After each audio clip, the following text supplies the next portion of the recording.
ನಮಸ್ಕಾರ. ಮುಖ್ಯಾಂಶಗಳು. ನೌಕಾದಳದ ವೈಮಾನಿಕ ವಿಭಾಗಕ್ಕೆ ರಾಷ್ಟ್ರಪತಿ ವರ್ಣ ಗೌರವ ಪ್ರದಾನ. ದೇಶದ ರಕ್ಷಣೆಯಲ್ಲಿ ನೌಕಾದಳದ ಮಹತ್ವದ ಕೊಡುಗೆ. ರಾಷ್ಟ್ರಪತಿ ರಾಮನಾಥ್ ಕೋವಿಂದ್. ವಿಶ್ವದಲ್ಲೇ ಭಾರತದಲ್ಲಿನ ಕೋವಿಡ್ ಲಸಿಕಾಕರಣ ಒಂದು ಮಹತ್ ಸಾಧನೆ. ಸಂದಿಗ್ಧ ಭೌಗೋಳಿಕ ಪರಿಸ್ಥಿತಿಯ ಮಧ್ಯೆ ಜನಭಾಗಿತ್ವದಿಂದ ಅಭಿಯಾನ ಯಶಸ್ಸು. ಪ್ರಧಾನಿ ನರೇಂದ್ರ ಮೋದಿ. ರಾಜ್ಯದಲ್ಲಿ ಸಮರ್ಪಕ ಯೋಜನೆಗಳ ಜಾರಿಗೆ ಕೇಂದ್ರದಿಂದ ನೆರವು. ಅಭಿವೃದ್ಧಿಗಾಗಿ ಹೆಚ್ಚಿನ ಅನುದಾನ. ಕೇಂದ್ರ ಸಚಿವ ಭಗವಂತ್ ಖೂಬಾ. ರಾಜ್ಯದ 3 ಮಹಾನಗರ ಪಾಲಿಕೆ ಚುನಾವಣೆ ಫಲಿತಾಂಶ ಇಂದು ಪ್ರಕಟ. ಧಾರವಾಡ, ಬೆಳಗಾವಿಯಲ್ಲಿ ಬಿಜೆಪಿ ಮೇಲುಗೈ. ಕಲಬುರಗಿಯಲ್ಲಿ ಕಾಂಗ್ರೆಸ್ ಮುನ್ನಡೆ. ವಾರ್ತೆಗಳ ವಿವರ.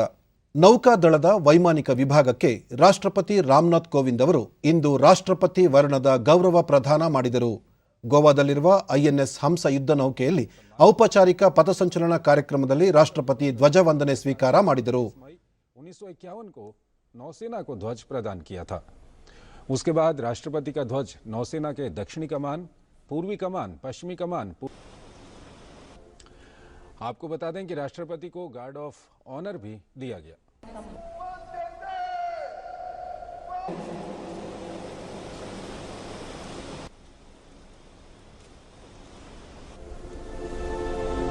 सेवा की पहचान करता है. ಬಳಿಕ ಕಾರ್ಯಕ್ರಮ ಉದ್ದೇಶಿಸಿ ಭಾರತೀಯ ನೌಕಾದಳಕ್ಕೆ ಇದೊಂದು ಮಹತ್ವದ ಸಂದರ್ಭವಾಗಿದೆ. ನೌಕಾದಳ ದೇಶಕ್ಕೆ ಮಹತ್ವದ ಕೊಡುಗೆ ನೀಡಿದೆ. ಯುದ್ಧ ಮತ್ತು ಶಾಂತಿ ಸ್ಥಾಪನೆ ಸಮಯದಲ್ಲಿ ಅಸಾಧಾರಣ ಸೇವೆ ಸಲ್ಲಿಸಿದೆ ಎಂದರು. ನೌಕಾದಳ ಮಾನವೀಯ ಸಹಾಯದಲ್ಲೂ ಮುಂಚೂಣಿಯಲ್ಲಿದೆ. ಕೋವಿಡ್ ಸಮಯದಲ್ಲಿ ಸಮುದ್ರ ಸೇತು ಹಾಗೂ ಮಿಷನ್ ಸಾಗರ್ ಮೂಲಕ ನೆರೆಯ ರಾಷ್ಟ್ರಗಳಿಗೂ ಅಪಾರ ನೆರವು ನೀಡಿದೆ ಎಂದು ಸ್ಮರಿಸಿದರು. ರಾಷ್ಟ್ರಪತಿ ವರ್ಣ ಭಾರತದ ಸೇನೆಯ ಯಾವುದೇ ವಿಭಾಗಕ್ಕೆ ಪ್ರದಾನ ಮಾಡುವ ಅತ್ಯುನ್ನತ ಸೇವಾ ಗೌರವವಾಗಿದೆ. 1951ರಲ್ಲಿ ಅಂದಿನ ರಾಷ್ಟ್ರಪತಿ ಡಾಕ್ಟರ್ ರಾಜೇಂದ್ರ ಪ್ರಸಾದ್ ಅವರಿಂದ ನೌಕಾದಳ ಮೊಟ್ಟ ಮೊದಲ ಬಾರಿಗೆ ರಾಷ್ಟ್ರಪತಿ ವರ್ಣ ಗೌರವ ಸ್ವೀಕಾರ ಮಾಡಿತ್ತು. The prompt and effective deployment of the Indian Navy in the time of crisis has underscored India's vision of being the preferred security partner and first responder in the Indian Ocean region. The senior staff of the Indian Navy. और इसी तस्वीरें इस वक्त हम देख रहे हैं गोवा से राष्ट्रपति ಪ್ರಧಾನಿ ನರೇಂದ್ರ ಮೋದಿ ಅವರು ಇಂದು ಹಿಮಾಚಲ ಪ್ರದೇಶ ರಾಜ್ಯದ ವೈದ್ಯರು ಮತ್ತು ಆರೋಗ್ಯ ಕ್ಷೇತ್ರದ ಕಾರ್ಯಕರ್ತರು ಹಾಗೂ ಲಸಿಕಾ ಅಭಿಯಾನದ ಕಾರ್ಯಕರ್ತರೊಂದಿಗೆ ಸಂವಾದ ನಡೆಸಿದರು. ಕೇಂದ್ರ ಮಾಹಿತಿ ಮತ್ತು ಪ್ರಸಾರ ಸಚಿವ ಅನುರಾಗ್ ಸಿಂಗ್ ಠಾಕೂರ್, ಹಿಮಾಚಲ ಪ್ರದೇಶದ ಮುಖ್ಯಮಂತ್ರಿ ಜೈರಾಮ್ ಠಾಕೂರ್ ಉಪಸ್ಥಿತರಿದ್ದರು. ಹಿಮಾಚಲ ಪ್ರದೇಶದಲ್ಲಿ ಸುರಕ್ಷೆಯ ಯುಕ್ತಿ, ಕೊರೋನಾದಿಂದ ಮುಕ್ತಿ ಎನ್ನುವ ಅಭಿಯಾನ ಆರಂಭಿಸಿ ಮನೆ ಮನೆಗೆ ತೆರಳಿ ಲಸಿಕೆ ನೀಡಲಾಗಿದೆ. ಈ ಹಿನ್ನೆಲೆಯಲ್ಲಿ ಗುಡ್ಡಗಾಡು ಪ್ರದೇಶದ ಮೂಲೆ ಮೂಲೆಗಳಲ್ಲಿ ಕೆಲಸ ನಿರ್ವಹಿಸುವ ವೈದ್ಯರು, ಆಶಾ ಕಾರ್ಯಕರ್ತರ ಅನುಭವಗಳನ್ನು ಪ್ರಧಾನಿ ಆಲಿಸಿದರು. ಕಣಿವೆಗಳ ಕಿರಿದಾದ ಎತ್ತರದ ರಸ್ತೆಗಳಲ್ಲಿ ಚಲಿಸುವುದು, 7-8 ಗಂಟೆಗಳ ಕಾಲ ನಡೆದೇ ಸಾಗುವುದು ಸೇರಿದಂತೆ ಹಲವಾರು ಅನುಭವಗಳಿಗೆ ಕಿವಿಯಾದರು.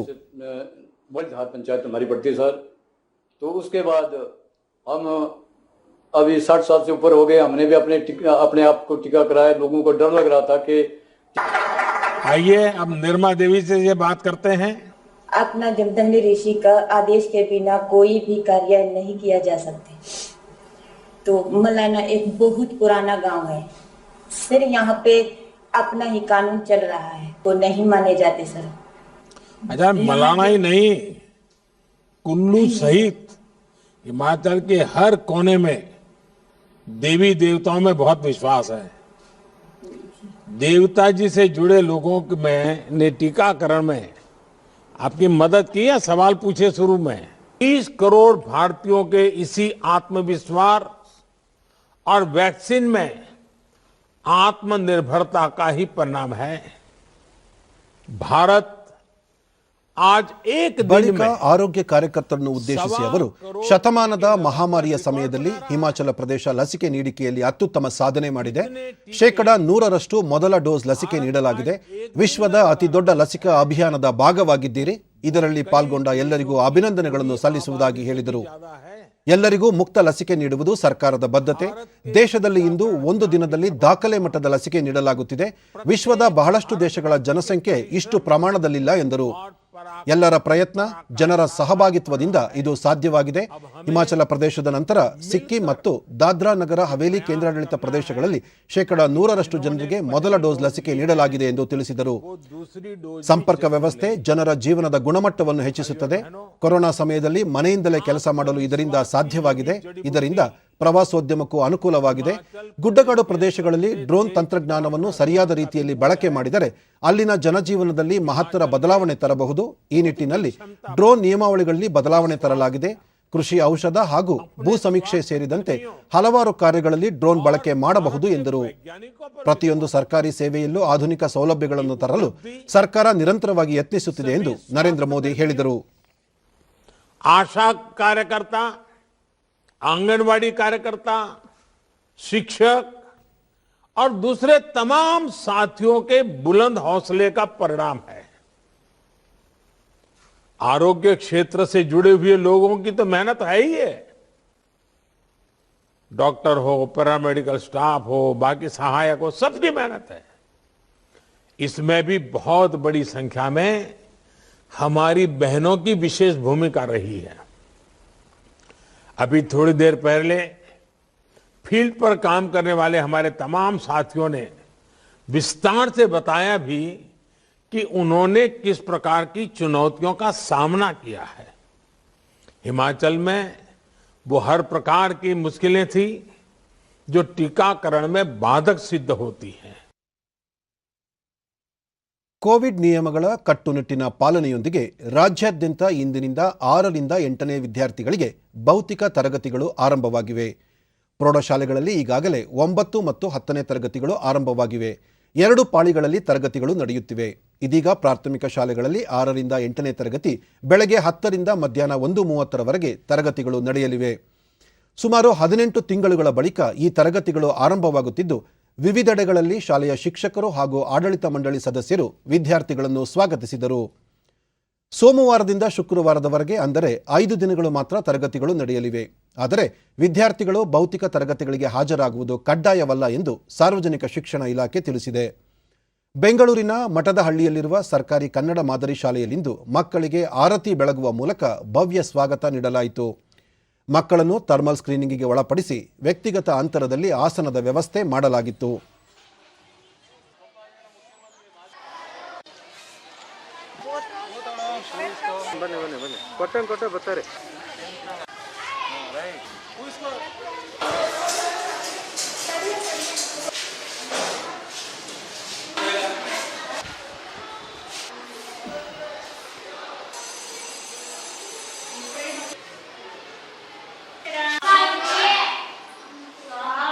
ತುಂಬ ಖುಷಿ ಆಗ್ತಾ ಇದೆ. ಸ್ಕೂಲ್ ಸ್ಟಾರ್ಟ್ ಆಗಿರೋದ್ರಿಂದ ಯಾವಾಗ ಸ್ಟಾರ್ಟ್ ಆಗುತ್ತೋ ಅಂತ ಕಾಯ್ತಾ ಇದ್ವಿ. ತುಂಬ ಓದೋದ್ರಿಂದ ತೊಂದರೆ ಆಗಿತ್ತು. ಸ್ಕೂಲ್ ರಜಾ ಕೊಟ್ಟಿರೋದ್ರಿಂದ ಟಿವಿಲೂ ಬರ್ತಿತ್ತು, ಆದರೆ ಯಾವಾಗಲೂ ನೋಡೋಕ್ಕಾಗ್ತಿರ್ಲಿಲ್ಲ. ಸಾಂಸ್ಕೃತಿಕ ನಗರಿ ಮೈಸೂರಿನ ಸರ್ಕಾರಿ ಶಾಲೆಗಳಲ್ಲೂ ಹಬ್ಬದ ಸಂಭ್ರಮಾಚರಣೆ ರೀತಿಯಲ್ಲಿ ವಿದ್ಯಾರ್ಥಿಗಳನ್ನು ಬರಮಾಡಿಕೊಳ್ಳಲಾಯಿತು. ಶಾಲೆಯ ಮುಖ್ಯ ದ್ವಾರಕ್ಕೆ ಹಸಿರು ತೋರಣಗಳನ್ನು ಕಟ್ಟಿ ವಿದ್ಯಾರ್ಥಿಗಳನ್ನು ಶಿಕ್ಷಕರು ಸ್ವಾಗತಿಸಿದರು. ವಿದ್ಯಾರ್ಥಿಗಳನ್ನು ಥರ್ಮಲ್ ಸ್ಕ್ರೀನಿಂಗಿಗೆ ಒಳಪಡಿಸಲಾಯಿತು. ಕೊಠಡಿಗಳಲ್ಲೂ ವ್ಯಕ್ತಿಗತ ಅಂತರ ಕಾಯ್ದುಕೊಂಡು ಬೋಧನೆ ಮಾಡಲಾಯಿತು. ಡಿಡಿ ನ್ಯೂಸ್ನೊಂದಿಗೆ ಶಾಲೆ ಆರಂಭದ ಕುರಿತು ವಿದ್ಯಾರ್ಥಿನಿಯರಾದ ದೀಪಿಕಾ ಹಾಗೂ ಶ್ರೀಲಕ್ಷ್ಮಿ ಕಳೆದ 1.5 ವರ್ಷದಿಂದ ತರಗತಿಗಳಿಗೆ ಬರದೆ ಬೇಸರವಾಗಿತ್ತು. ಆನ್ಲೈನ್ ತರಗತಿಗಳಲ್ಲಿ ಶಿಕ್ಷಕರೊಂದಿಗೆ ಪ್ರಶ್ನೆ ಕೇಳುವುದು ಕಷ್ಟಕರವಾಗಿತ್ತು. ಜೊತೆಗೆ ಇಂಟರ್ನೆಟ್ ಸಮಸ್ಯೆಯೂ ಎದುರಾಗಿತ್ತು. ಇದೀಗ ಶಾಲೆಗಳು ಆರಂಭಗೊಂಡಿರುವುದು ನಮಗೆಲ್ಲರಿಗೂ ಸಂತಸ ತಂದಿದೆ ಎಂದು ಪ್ರತಿಕ್ರಿಯೆ ನೀಡಿದರು. ಸೊ ಈ ಒಂದು ಹಿನ್ನೆಲೆಯಲ್ಲಿ ಸರ್ಕಾರ ದೃಢ ನಿರ್ಧಾರವನ್ನು ತಗೊಂಡು ಕನಕಗಿರಿ ಸರ್ಕಾರಿ ಶಾಲೆಯ ಮುಖ್ಯೋಪಾಧ್ಯಾಯ ರವೀಶ್ ಕುಮಾರ್, ರಾಜ್ಯ ಸರ್ಕಾರದ ನಿಯಮಗಳಂತೆ ಸ್ಯಾನಿಟೈಸರ್, ಮಾಸ್ಕ್ ಹಾಗೂ ವ್ಯಕ್ತಿಗತ ಅಂತರಕ್ಕೆ ಹೆಚ್ಚು ಒತ್ತು ನೀಡಲಾಗಿದೆ. ಸರ್ಕಾರಿ ಶಾಲೆಯ ಎಲ್ಲಾ ಮಕ್ಕಳು ಸಂತೋಷದಿಂದ ಶಾಲೆಗೆ ಆಗಮಿಸುತ್ತಿದ್ದಾರೆ. ಶಾಲೆ ತೆರೆದಿರುವುದು ಶಿಕ್ಷಕರಿಗೂ ಸಹ ಸಂತಸ ತಂದಿದೆ ಎಂದು ಹೇಳಿದ್ದಾರೆ. 6, 7, 70 ಮಕ್ಕಳಿದ್ದಾರೆ. ಈಗ ಮಕ್ಕಳೆಲ್ಲ ಇಲ್ಲೇ ಬಂದಿದ್ದಾರೆ, ಭಾಳ ಖುಷಿಯಾಗಿ ಬರ್ತಾ ಇದ್ದಾರೆ. ಅದನ್ನು ನೋಡಿ ನಮಗೆ ಎಷ್ಟೊತ್ತಿಗೆ ಮಕ್ಕಳನ್ನ ನೋಡ್ತೀವೋ ಶಾಲೆಯಲ್ಲಿ ಅನ್ನೋದು ನಿಜವಾಗಿ ಹೇಳಬೇಕಾದ್ರೆ ಇವತ್ತು ಭಾಳ ಆನಂದ. ನಾವೇನೋ ಕಳ್ಕೊಂಡ್ಬಿಟ್ಟಿದ್ದೋ ಅನ್ನೋ ರೀತಿಯಲ್ಲಿದ್ದು ಮಕ್ಕಳು ಖುಷಿ ಆಗ್ತಾ ಇದೆ. ಶಾಲೆ ಆರಂಭವಾಗಿರುವ ಕುರಿತು ಟ್ವೀಟ್ ಮಾಡಿರುವ ಮುಖ್ಯಮಂತ್ರಿ ಬಸವರಾಜ ಬೊಮ್ಮಾಯಿ, ರಾಜ್ಯಾದ್ಯಂತ ಇಂದಿನಿಂದ 6ರಿಂದ 8ನೇ ತರಗತಿ ವಿದ್ಯಾರ್ಥಿಗಳಿಗೆ ಭೌತಿಕ ತರಗತಿಗಳು ಪ್ರಾರಂಭದ ಹಿನ್ನೆಲೆ ಸರ್ಕಾರ ಅಗತ್ಯ ಸಿದ್ಧತೆಗಳನ್ನು ಮಾಡಿಕೊಂಡಿದೆ. ಮಕ್ಕಳು, ಶಿಕ್ಷಕರು ಹಾಗೂ ಪೋಷಕರು ಸುರಕ್ಷತಾ ಮಾರ್ಗಸೂಚಿಗಳನ್ನು ಪಾಲಿಸಿ ಆತಂಕ ಪಡದೆ ಸರ್ಕಾರದೊಂದಿಗೆ ಸಹಕರಿಸಿ ಎಂದು ಕೋರುವುದಾಗಿ ಮುಖ್ಯಮಂತ್ರಿ ತಿಳಿಸಿದ್ದಾರೆ. ರಾಜ್ಯ ಹೆದ್ದಾರಿಗಳನ್ನು ರಾಷ್ಟ್ರೀಯ ಹೆದ್ದಾರಿಗಳಾಗಿ ಪರಿವರ್ತನೆ ಮಾಡಲು ಬೇಕಾದ ಅಗತ್ಯ ಮಾಹಿತಿಯನ್ನು ಲೋಕೋಪಯೋಗಿ ಇಲಾಖೆಗೆ ನೀಡುವಂತೆ ಅಧಿಕಾರಿಗಳಿಗೆ ಸೂಚಿಸಲಾಗಿದೆ ಎಂದು ಲೋಕೋಪಯೋಗಿ ಸಚಿವ ಸಿಸಿ ಪಾಟೀಲ್ ಚಿತ್ರದುರ್ಗದಲ್ಲಿ ನಿನ್ನೆ ಹೇಳಿದರು. ಚಿತ್ರದುರ್ಗ ಜಿಲ್ಲೆಯ ರೈಲ್ವೆ ಮೇಲ್ಸೇತುವೆ ಮತ್ತು ನದಿಗೆ ತಡೆಗೋಡೆ ಕಾಮಗಾರಿಗಳಿಗೆ ಭೂಮಿ ಪೂಜೆ ನೆರವೇರಿಸಿದ ನಂತರ ಸಚಿವರು ಪ್ರವಾಹ ಬಾಧಿತ ಪ್ರದೇಶಗಳಿಗೆ ಮೂಲಸೌಕರ್ಯ ಒದಗಿಸುವ ನಿಟ್ಟಿನಲ್ಲಿ ಕ್ರಮ ಕೈಗೊಳ್ಳಲಾಗಿದ್ದು ಹಾಳಾದ ರಸ್ತೆಗಳನ್ನು ವೀಕ್ಷಿಸಿದ್ದು ದುರಸ್ತಿ ಮಾಡಲಾಗುವುದೆಂದು ತಿಳಿಸಿದರು. ರಸ್ತೆಗಳ ಪುನರ್ ಸಂಪರ್ಕ ವಿಸ್ತರಣೆ ಸೇರಿದಂತೆ ಅಭಿವೃದ್ಧಿ ಕಾಮಗಾರಿಗಳಿಗೆ ಪ್ರಾಥಮಿಕ ಹಂತದ ಅನುದಾನ ಸರ್ಕಾರ ಬಿಡುಗಡೆ ಮಾಡಿದ್ದು ಗುಣಮಟ್ಟದ ರಸ್ತೆ ಅಭಿವೃದ್ಧಿ ಕಾಮಗಾರಿಗಳನ್ನು ನಿರ್ವಹಿಸುವಂತೆ ಅಧಿಕಾರಿಗಳಿಗೆ ಸೂಚಿಸಲಾಗಿದೆ ಎಂದು ಸಚಿವ ಸಿಸಿ ಪಾಟೀಲ್ ತಿಳಿಸಿದರು. ಅಧಿಕಾರಿಗಳಿಗೆ ಸೂಚನೆಯನ್ನು ಕೊಟ್ಟು ಕೆಲಸವನ್ನು ಮಾಡ್ತಾ ಇದ್ದೇವೆ. ಮುಂಬರುವಂಥ ದಿನಗಳಲ್ಲಿ ನಮ್ಮ ಶಾಸಕರ ಕೋರಿಕೆಗಳು ಭಾಳ ಇದ್ದಾವೆ. ರಸ್ತೆ ಅಭಿವೃದ್ಧಿಗಾಗಿ, ರಸ್ತೆ ರಿಪೇರಿಗಾಗಿ, ರಸ್ತೆ ಮೇಲ್ದರ್ಜೆಗಾಗಿ ಮಾನ್ಯ ಮುಖ್ಯಮಂತ್ರಿಗಳ ಜೊತೆಗೆ ಚರ್ಚೆ ಮಾಡಿ ಏನು ಸಾಧ್ಯತೆಯೋ ಆ ಅನುಕೂಲತೆಯನ್ನು ನಮ್ಮ ಶಾಸಕರಿಗೆ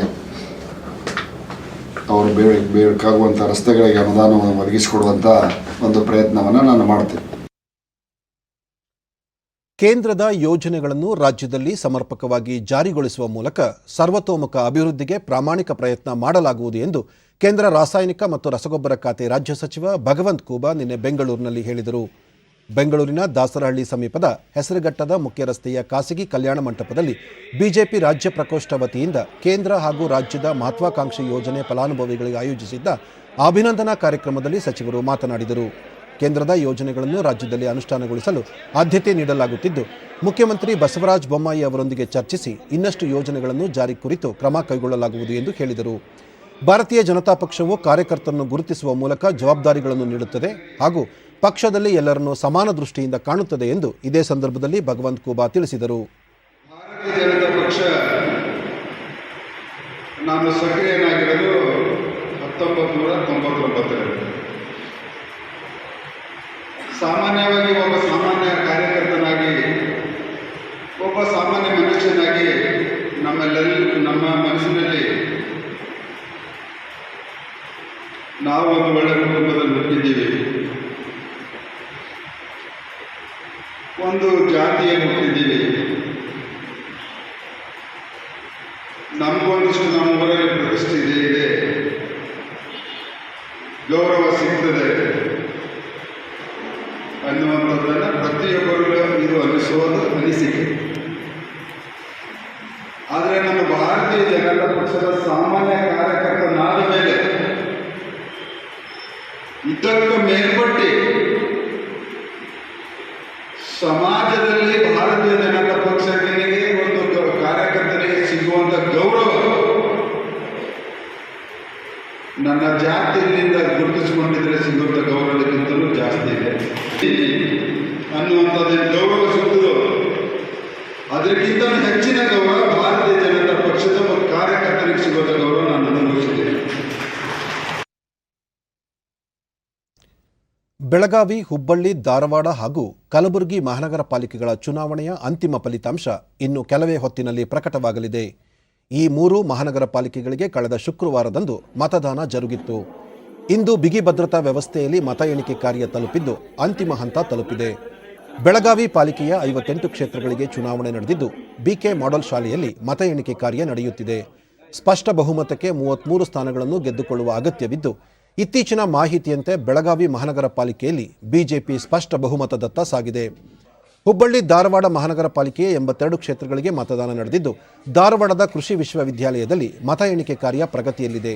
ಯಾವುದೇ ಪಕ್ಷಕ್ಕೆ ಸ್ಪಷ್ಟ ಬಹುಮತ ಸಾಧಿಸಲು 45 ಸ್ಥಾನಗಳಲ್ಲಿ ಗೆಲ್ಲಬೇಕಾಗಿದೆ. ಇತ್ತೀಚಿನ ವರದಿಯಂತೆ ಭಾರತೀಯ ಜನತಾ ಪಕ್ಷ ಅಧಿಕಾರ ಹಿಡಿಯುವತ್ತ ಸಾಗಿದೆ. ಅದೇ ರೀತಿ ಕಲಬುರಗಿಯ 55 ಕ್ಷೇತ್ರಗಳಲ್ಲಿ 3 ಪ್ರಮುಖ ಪಕ್ಷಗಳು ಸ್ಪರ್ಧಿಸಿದ್ದು 31ರ ಸ್ಪಷ್ಟ ಗೆಲುವಿನತ್ತ ತೀವ್ರ ಪೈಪೋಟಿ ನಡೆದಿದೆ. ಕಲಬುರಗಿಯ ಎಸ್ವಿ ಕಾಲೇಜಿನಲ್ಲಿ ಮತ ಎಣಿಕೆ ಕಾರ್ಯ ನಡೆಯುತ್ತಿದ್ದು ಈಗಿನ ವರದಿಯಂತೆ ಕಾಂಗ್ರೆಸ್ ಪಕ್ಷ ಅಧಿಕಾರದ ಚುಕ್ಕಾಣಿ ಹಿಡಿಯುವ ಸಾಧ್ಯತೆ ಹೆಚ್ಚಾಗಿದೆ.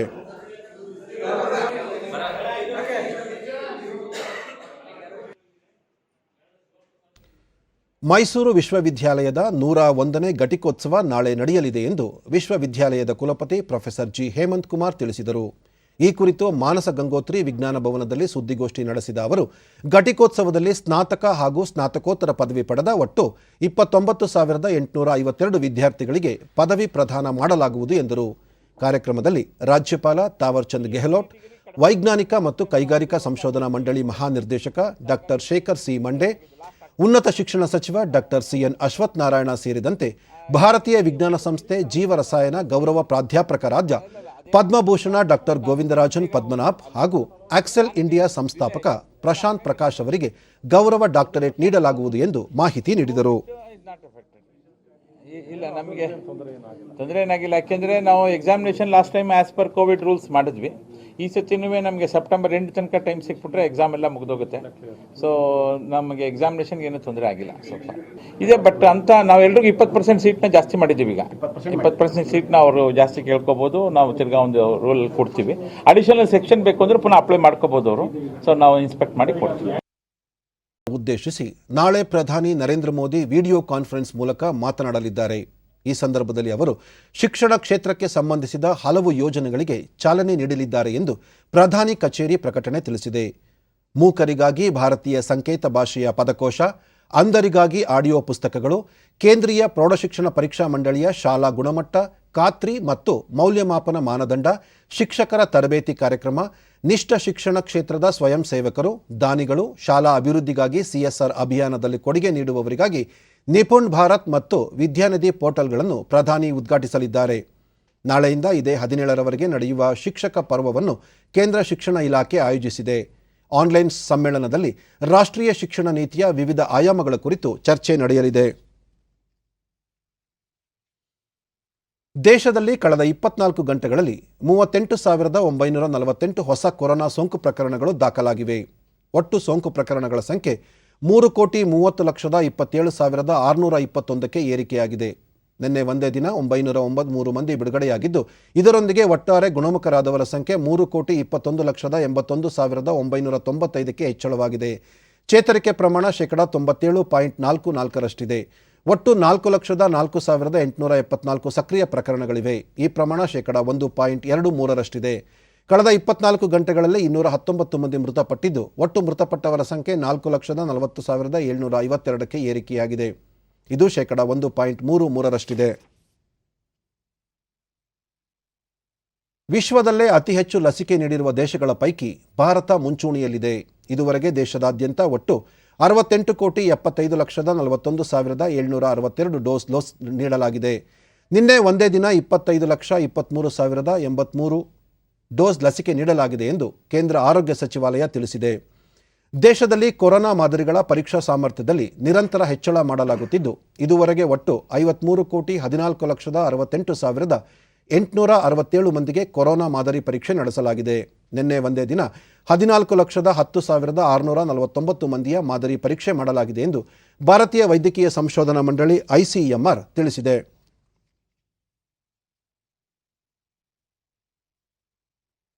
ಬಂಗಾಳ ಕೊಲ್ಲಿಯಲ್ಲಿ ಉಂಟಾಗಿರುವ ವಾಯುಭಾರ ಕುಸಿತದಿಂದ ರಾಜ್ಯದ ವಿವಿಧೆಡೆ ವ್ಯಾಪಕವಾಗಿ ಮಳೆಯಾಗುತ್ತಿದ್ದು, ಮುಂದಿನ 4 ದಿನ ಮಳೆ ಮುಂದುವರಿಯಲಿದೆ ಎಂದು ಹವಾಮಾನ ಇಲಾಖೆ ಮುನ್ಸೂಚನೆ ನೀಡಿದೆ. ಕರಾವಳಿಯ ಉಡುಪಿ, ದಕ್ಷಿಣ ಕನ್ನಡ ಮತ್ತು ಉತ್ತರ ಕನ್ನಡದಲ್ಲಿ ಇಂದು ಮತ್ತು ನಾಳೆ ಭಾರೀ ಮಳೆಯಾಗುವ ಸಾಧ್ಯತೆ ಇದ್ದು, ಈ ಭಾಗಗಳಲ್ಲಿ ಆರೆಂಜ್ ಅಲರ್ಟ್ ಘೋಷಿಸಿದೆ. ಚಿಕ್ಕಮಗಳೂರು, ಹಾಸನ, ಕೊಡಗು, ಶಿವಮೊಗ್ಗ, ಬೆಂಗಳೂರು ಗ್ರಾಮಾಂತರ, ಚಿಕ್ಕಬಳ್ಳಾಪುರ, ಕೋಲಾರ, ರಾಮನಗರ, ತುಮಕೂರು, ಮಂಡ್ಯ, ಮೈಸೂರು, ಚಾಮರಾಜನಗರ, ಬಳ್ಳಾರಿ, ಚಿತ್ರದುರ್ಗ, ದಾವಣಗೆರೆ, ಬೀದರ್, ಕಲಬುರಗಿ, ವಿಜಯಪುರ, ರಾಯಚೂರು, ಯಾದಗಿರಿ, ಬೆಳಗಾವಿ, ಕೊಪ್ಪಳ, ಗದಗ, ಧಾರವಾಡ ಮತ್ತು ಹಾವೇರಿಯಲ್ಲಿ ಇಂದಿನಿಂದ ಇದೇ 8ರವರೆಗೆ ವ್ಯಾಪಕ ಮಳೆಯಾಗುವ ಸಾಧ್ಯತೆ ಇದ್ದು, ಯೆಲ್ಲೋ ಅಲರ್ಟ್ ಘೋಷಿಸಲಾಗಿದೆ. ನಿನ್ನೆ ವಿಜಯಪುರ ಜಿಲ್ಲೆಯ ಸಿಂದಗಿಯಲ್ಲಿ 42 ಮಿಲಿಮೀಟರ್, ಇಂಡಿ 37 ಮಿಲಿಮೀಟರ್, ಗದಗ ಜಿಲ್ಲೆಯ ರೋಣದಲ್ಲಿ 88 ಮಿಲಿಮೀಟರ್, ರಾಯಚೂರು ಜಿಲ್ಲೆ ಸಿಂಧನೂರಿನಲ್ಲಿ 35.5 ಮಿಲಿಮೀಟರ್, ಬೆಳಗಾವಿ ಜಿಲ್ಲೆ ಅಥಣಿಯಲ್ಲಿ 45 ಮಿಲಿಮೀಟರ್ ಮಳೆಯಾಗಿದೆ ಎಂದು ಇಲಾಖೆ ತಿಳಿಸಿದೆ. ಮೈಸೂರಿನಲ್ಲಿ ಪರಿಸರ ಸ್ನೇಹಿ ಗಣೇಶ ವಿಗ್ರಹಗಳಿಗೆ ಬೇಡಿಕೆ ಹೆಚ್ಚಾಗಿದೆ.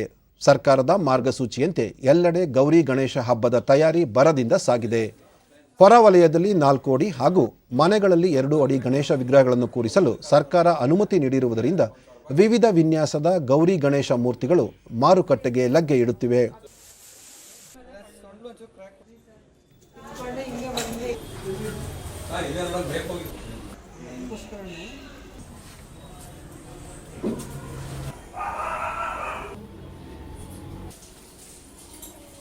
ಆಯ್ತದಂತೆ. ನೀನು ಅವನು ಇಲ್ಲಿ ಕೆಲಸ ನಾವು ಅವರೆಲ್ಲ ಮಾಡೋಣ ಮತ್ತೆ ವರ್ಷಾನುಗಟ್ಟೆಗಳನ್ನು ಇಲ್ಲೇ ಡಿಡಿ ನ್ಯೂಸ್ನೊಂದಿಗೆ ಮೈಸೂರಿನ ವ್ಯಾಪಾರಸ್ಥ ನಾರಾಯಣ ರಾವ್. ಕಲಾವಿದ ಪುಟ್ಟಸ್ವಾಮಿಯವರು ಜೇಡಿ ಮಣ್ಣಿನಿಂದ ಗಣೇಶ ವಿಗ್ರಹಗಳನ್ನು ತಯಾರಿಸುತ್ತಾರೆ. ಪ್ರತಿ ವರ್ಷ ತಾವು ಇಲ್ಲಿಂದಲೇ ವಿಗ್ರಹಗಳನ್ನು ತೆಗೆದುಕೊಂಡು ಹೋಗುತ್ತಿರುವುದಾಗಿ ತಿಳಿಸಿದರು. ಮಣ್ಣಿಂದ ಆಗಿದ್ರಿಂದ ಮನೇಲಿ ಬಕೆಟಲ್ಲಿ ಬಿಡ್ಬೋದು. ಅದರಿಂದ ಮಣ್ಣಿಂದ ಗಣಪತಿಯನ್ನು ಕುಂಡಿಸಿದ್ರೆ ಅದು ಶ್ರೇಷ್ಠವಾಗಿ ಇರ್ತದೆ. ಕಲರ್ನ ಲೈಕ್ ಮಾಡ್ತಾವ್ರೆ, ನಾವು ಮಾತ್ರ ವಿತೌಟ್ ಕಲರ್ ಗಣಪತಿನೇ ಯೂಸ್ ಮಾಡ್ತಾ ಇದ್ದೀವಿ. ನಮ್ಮ ತಂದೆಯವರು ಸುಮಾರು ವರ್ಷ ಕಲಾವಿದ ಪುಟ್ಟಸ್ವಾಮಿ ಕಳೆದ 30 ವರ್ಷಗಳಿಂದ ಗಣಪತಿ ವಿಗ್ರಹಗಳನ್ನು ತಯಾರಿಸುವ ಕೆಲಸ ನಿರ್ವಹಿಸುತ್ತಿದ್ದೇನೆ. ಈ ಬಾರಿ ಜನರಲ್ಲಿ ಪರಿಸರ ಸ್ನೇಹಿ ಗಣೇಶ ವಿಗ್ರಹಗಳ ಬಗ್ಗೆ ಜಾಗೃತಿ ಮೂಡಿರುವುದು ಸಂತಸದ ವಿಷಯವಾಗಿದೆ ಎಂದರು. ಸುಮಾರು ಜನಕ್ಕೆ ಪ್ರಾಬ್ಲಮ್ ಆಗಿದೆ. ಈ ಸಲ ಒಂದು 10 ದಿವಸ ಅಂತಾನೆ ಪರ್ಮಿಷನ್ ಕೊಟ್ಟಿದ್ದಾರೆ ಸರ್ಕಾರದವರು, ಮಾಡ್ಬೋದು ಅಂತ. ಅದು ಏನು ಕ್ರಮ ಅವರು ರೂಲ್ಸ್ಗಳು ಏನು ಮಾಡಬೇಕು ಅಂದ್ಕೊಂಡಿದ್ದಾರೆ ಅದನ್ನು ರೂಲ್ಸ್ ಮಾಡಿ ಅದನ್ನ ಕುಣಿಸೋದಕ್ಕೆ ಅವ್ರು ಪರ್ಮಿಷನ್ ಕೊಟ್ಟರೆ ಎಲ್ಲರಿಗೂ ಒಳ್ಳೇದಾಗುತ್ತೆ. ಮತ್ತೊಬ್ಬ ಕಲಾವಿದೆ ನಿಂಗಮ್ಮ, ಪೂರ್ವಜರ ಕಾಲದಿಂದ ಗಣೇಶ ಮೂರ್ತಿ ತಯಾರಿಸುವ ಕೆಲಸವನ್ನು ಮುಂದುವರಿಸಿಕೊಂಡು ಬಂದಿದ್ದೇನೆ.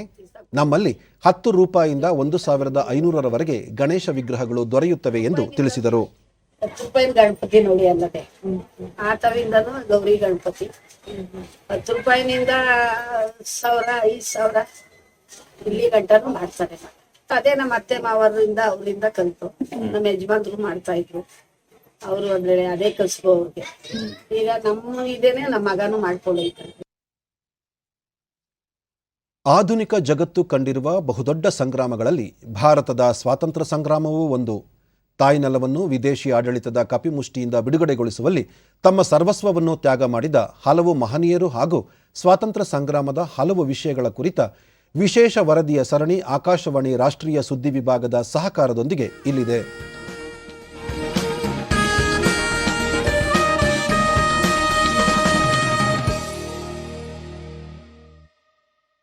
ಸ್ವಾತಂತ್ರ್ಯ ಹೋರಾಟಗಾರರಾಗಿ ನಂತರ ಒರಿಸ್ಸಾದ ಮುಖ್ಯಮಂತ್ರಿಯಾಗಿದ್ದ ವಿನಾಯಕ ಆಚಾರ್ಯ ಒರಿಸ್ಸಾದ ಅಜಾತಶತ್ರು ಎಂದೇ ಬಿರುದಾಂಕಿತರು. ಜನನ 1918 ಬರಂಪುರ್ನಲ್ಲಿ. ಸರಳ ಸಜ್ಜನಿಕೆಯ ವ್ಯಕ್ತಿ. ಖಾದಿಧಾರಿಯಾಗಿದ್ದ ವಿನಾಯಕ ಆಚಾರ್ಯ ಬರಹಂಪುರ್ನಲ್ಲಿ 1942ರಲ್ಲಿ ನಡೆದ ಕ್ವಿಟ್ ಇಂಡಿಯಾ ಚಳುವಳಿಯಲ್ಲಿ ಸಕ್ರಿಯವಾಗಿ ಪಾಲ್ಗೊಂಡಿದ್ದವರು. ಒರಿಸ್ಸಾದ ಬೆಳವಣಿಗೆಯಲ್ಲಿ ಮಹತ್ತರ ಪಾತ್ರ ವಹಿಸಿದ್ದ ಆಚಾರ್ಯ ರಾಜಕೀಯ, ಸಾಮಾಜಿಕ, ಶೈಕ್ಷಣಿಕ ಮತ್ತು ಆಡಳಿತಾತ್ಮಕವಾಗಿ ಅಪಾರ ಕೊಡುಗೆಗಳನ್ನು ನೀಡಿದ್ದವರು. ತಂದೆ ರಘುನಾಥ ಆಚಾರ್ಯ ಅಂದಿನ ಸಾಹಿತ್ಯ ದಿಗ್ಗಜರಾಗಿದ್ದ ರಾಮಚಂದ್ರ ಆಚಾರ್ಯ ಅವರಿಂದ ಅವರು ಪ್ರಭಾವಿತರಾಗಿದ್ದರು. ವಿನಾಯಕ ಸ್ವತಂತ್ರವಾಗಿ ಚಿಂತನೆ ಮಾಡುತ್ತಿದ್ದರು. ಬ್ರಿಟಿಷ್ ಸರ್ಕಾರದಲ್ಲಿ ಸೇವೆ ಮಾಡಲು ಅವರು ಒಪ್ಪಲಿಲ್ಲ. ಹಾಗಾಗಿಯೇ ಅವರು ಸರ್ಕಾರದ ಅಧೀನ ಹೊಂದಿರದ ಹೆಂಜಲಿಕಟ್ನ ಶಾಲೆಯಲ್ಲಿ ಬರ್ಹಂಪುರ್ ನಗರದ ಮುನಿಸಿಪಲ್ ಪ್ರೌಢಶಾಲೆಯಲ್ಲಿ ಸಹಾಯಕ ಶಿಕ್ಷಕರಾಗಿ ಸೇವೆ ಮಾಡಿದರು. ವಿನಾಯಕ ಆಚಾರ್ಯ ತಾಳ್ಮೆ, ಚಾತುರ್ಯ ಹೊಂದಿದ ಭರವಸೆಯ ಪ್ರತೀಕವಾಗಿದ್ದರು. ಚಿಕ್ಕ ವಯಸ್ಸಿನಿಂದಲೇ ಸಮಾಜವಾದದತ್ತ ಒಲವು ಹೊಂದಿದ್ದ ಅವರು ಅಪ್ಪಟ ಗಾಂಧಿವಾದಿಯಾಗಿದ್ದರು.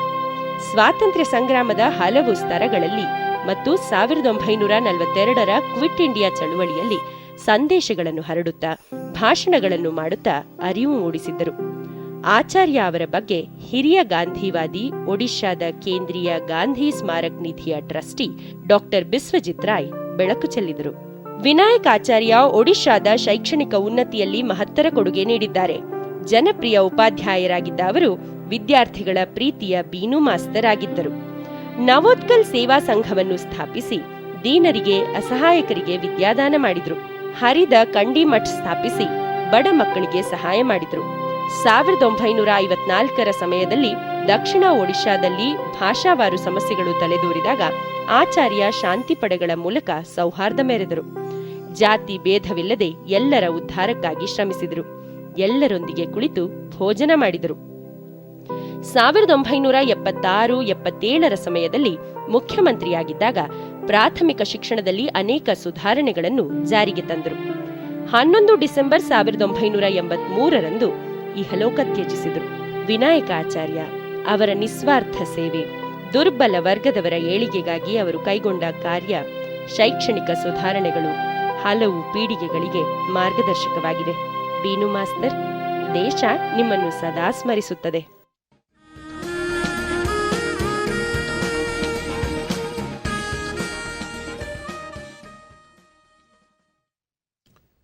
ಕೊನೆಯಲ್ಲಿ ಮತ್ತೊಮ್ಮೆ ಮುಖ್ಯಾಂಶಗಳು. ನೌಕಾದಳದ ವೈಮಾನಿಕ ವಿಭಾಗಕ್ಕೆ ರಾಷ್ಟ್ರಪತಿ ವರ್ಣ ಗೌರವ ಪ್ರದಾನ. ದೇಶದ ರಕ್ಷಣೆಯಲ್ಲಿ ನೌಕಾದಳದ ಮಹತ್ವದ ಕೊಡುಗೆ. ರಾಷ್ಟ್ರಪತಿ ರಾಮನಾಥ್ ಕೋವಿಂದ್. ವಿಶ್ವದಲ್ಲೇ ಭಾರತದಲ್ಲಿನ ಕೋವಿಡ್ ಲಸಿಕಾಕರಣ ಒಂದು ಮಹತ್ ಸಾಧನೆ. ಸಂದಿಗ್ಧ ಭೌಗೋಳಿಕ ಪರಿಸ್ಥಿತಿಯ ಮಧ್ಯೆ ಜನಭಾಗಿತ್ವದಿಂದ ಅಭಿಯಾನ ಯಶಸ್ಸು. ಪ್ರಧಾನಿ ನರೇಂದ್ರ ಮೋದಿ. ರಾಜ್ಯದಲ್ಲಿ ಸಮರ್ಪಕ ಯೋಜನೆಗಳ ಜಾರಿಗೆ ಕೇಂದ್ರದಿಂದ ನೆರವು. ಅಭಿವೃದ್ಧಿಗಾಗಿ ಹೆಚ್ಚಿನ ಅನುದಾನ. ಕೇಂದ್ರ ಸಚಿವ ಭಗವಂತ್ ಖೂಬಾ. ರಾಜ್ಯದ 3 ಮಹಾನಗರ ಪಾಲಿಕೆ ಚುನಾವಣೆ ಫಲಿತಾಂಶ ಇಂದು ಪ್ರಕಟ. ಧಾರವಾಡ, ಬೆಳಗಾವಿಯಲ್ಲಿ ಬಿಜೆಪಿ ಮೇಲುಗೈ. ಕಲಬುರಗಿಯಲ್ಲಿ ಕಾಂಗ್ರೆಸ್ ಮುನ್ನಡೆ. ನಮ್ಮ ವಾರ್ತಾ ಪ್ರಸಾರವನ್ನು ನೀವು ಡಿಡಿ ಚಂದನ ನ್ಯೂಸ್ ಯೂಟ್ಯೂಬ್ ಚಾನೆಲ್ನಲ್ಲೂ ವೀಕ್ಷಿಸಬಹುದು. ವ್ಯಕ್ತಿಗತ ಅಂತರ ಕಾಪಾಡಿಕೊಳ್ಳುವುದರೊಂದಿಗೆ ನೀವು ಸುರಕ್ಷಿತವಾಗಿರಿ, ನಿಮ್ಮವರನ್ನು ಸುರಕ್ಷಿತವಾಗಿರಿಸಿ. ನೈರ್ಮಲ್ಯಕ್ಕೆ ಆದ್ಯತೆ ನೀಡುವುದರ ಜೊತೆಗೆ ಕೋವಿಡ್-19 ಮಾರ್ಗಸೂಚಿಗಳನ್ನು ತಪ್ಪದೇ ಪಾಲಿಸಿ. ನಮ್ಮ ಮುಂದಿನ ವಾರ್ತಾ ಪ್ರಸಾರ ಸಂಜೆ 4:30 ನಮಸ್ಕಾರ.